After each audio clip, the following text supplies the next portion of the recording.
India today chief editor Rajdeep Sardesai YCP అధినేత జగన్ కు ఎంతో అనుకూలమో ప్రత్యేకంగా చెప్పనవసరం లేదు. 2019 ఎన్నికల సమయంలో జగన్ పాదయాత్ర చేసిన సమయంలో ఆయన వెంట తిరిగి మరీ రాజ్దీప్ తన నేషనల్ మీడియాలో కవరేజీ ఇచ్చారు.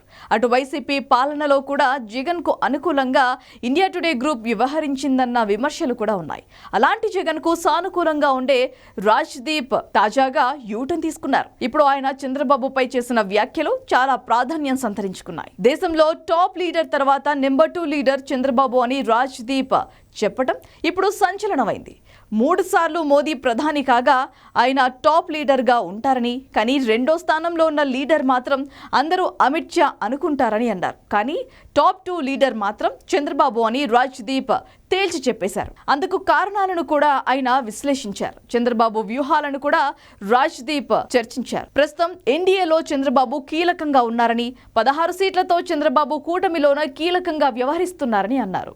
కూటమిలో అంత కీలకంగా ఉన్నా కూడా చంద్రబాబు తనకు కావాల్సిన అంశాలపై ఫోకస్ చేస్తున్నారని, ఎక్కువ మంది కేంద్ర మంత్రి పదవులు కానీ స్పీకర్ పదవిపై కానీ ఆశపడలేదని గుర్తు చేశారు.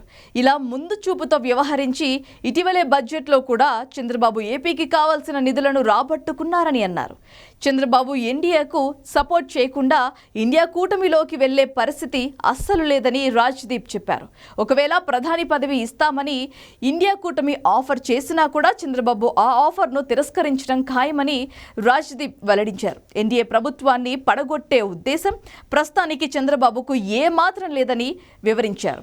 బీజేపీతో సఖ్యతగా ఉంటూనే రాబోయే కాలంలో ఏపీకి ఎంత వీలైతే అన్ని నిధులు రాబట్టుకునే ఆలోచనలో చంద్రబాబు ఉన్నారని చెప్పారు.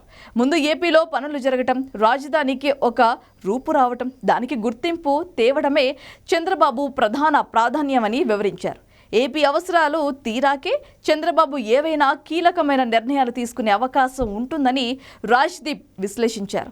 అలాంటి చంద్రబాబు ఇప్పుడు దేశంలోనే టాప్ 2 లీడర్గా మారారని వివరించారు.